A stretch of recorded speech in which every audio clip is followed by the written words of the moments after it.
ಶಿವಪುರಾಣದ ಕತೆ. ಶಿವಲಿಂಗದ ಉದ್ಭವ. ಬ್ರಹ್ಮ ಮತ್ತು ವಿಷ್ಣುವಿನ ಅಹಂಕಾರ ಭಂಗ. ಸೃಷ್ಟಿಯ ಆರಂಭದ ಕಾಲ. ಬ್ರಹ್ಮದೇವರು ತಾವು ಸೃಷ್ಟಿಕರ್ತರು ಎಂದು ಹೆಮ್ಮೆ ಪಡುತ್ತಿದ್ದರು. ವಿಷ್ಣುವು ತಾನೇ ಜಗತ್ತಿನ ಪಾಲಕನೆಂದು ಭಾವಿಸುತ್ತಿದ್ದರು. ಒಂದು ದಿನ ಇಬ್ಬರ ಮಧ್ಯೆ ದೊಡ್ಡವಾದ ಯುದ್ಧ ಶುರುವಾಯಿತು.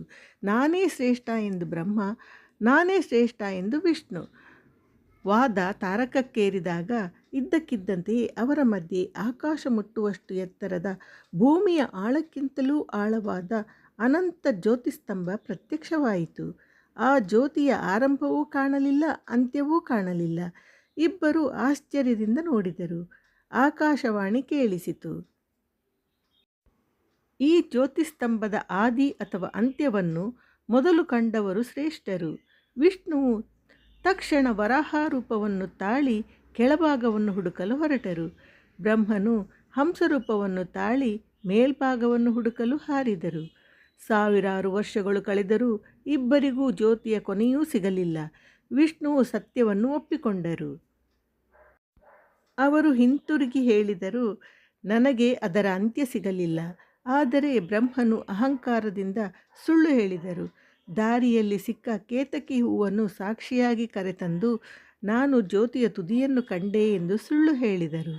ಅಷ್ಟರಲ್ಲಿ ಆ ಅನಂತ ಜ್ಯೋತಿಯಿಂದ ಭಗವಾನ್ ಶಿವನು ಪ್ರತ್ಯಕ್ಷರಾದರು. ಅವರ ದಿವ್ಯ ರೂಪವನ್ನು ಕಂಡು ದೇವಲೋಕವೇ ನಡುಗಿತು. ಶಿವನು ವಿಷ್ಣುವನ್ನು ನೋಡಿ ಹೇಳಿದರು, ನೀನು ಸತ್ಯವನ್ನು ಹೇಳಿದೆ, ಆದ್ದರಿಂದ ನೀನು ಲೋಕದಿಂದ ಪೂಜಿಸಲ್ಪಡುವೆ.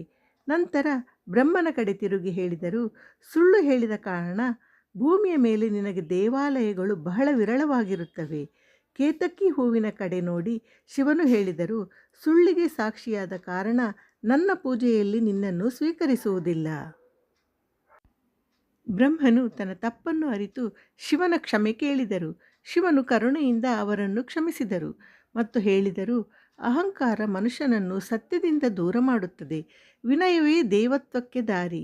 ಆ ದಿನದಿಂದ ಆ ಅನಂತ ಜ್ಯೋತಿಸ್ತಂಭವೇ ಶಿವಲಿಂಗವಾಗಿ ಪೂಜಿಸಲ್ಪಡತೊಡಗಿತು. ಇಂದಿಗೂ ಮಹಾಶಿವರಾತ್ರಿಯಂದು ಈ ಘಟನೆಯನ್ನು ಭಕ್ತಿಯಿಂದ ಸ್ಮರಿಸಲಾಗುತ್ತದೆ. ಕಥೆಯ ನೀತಿ. ಅಹಂಕಾರ ಎಷ್ಟೇ ದೊಡ್ಡದಾಗಿದ್ದರೂ ಸತ್ಯ ಮತ್ತು ವಿನಯದ ಮುಂದೆ ತಲೆಬಾಗಲೇಬೇಕು. ದೇವರಿಗೆ ಪ್ರಿಯವಾದದ್ದು ಅಹಂಕಾರವಲ್ಲ, ವಿನಯ ಮತ್ತು ಸತ್ಯ.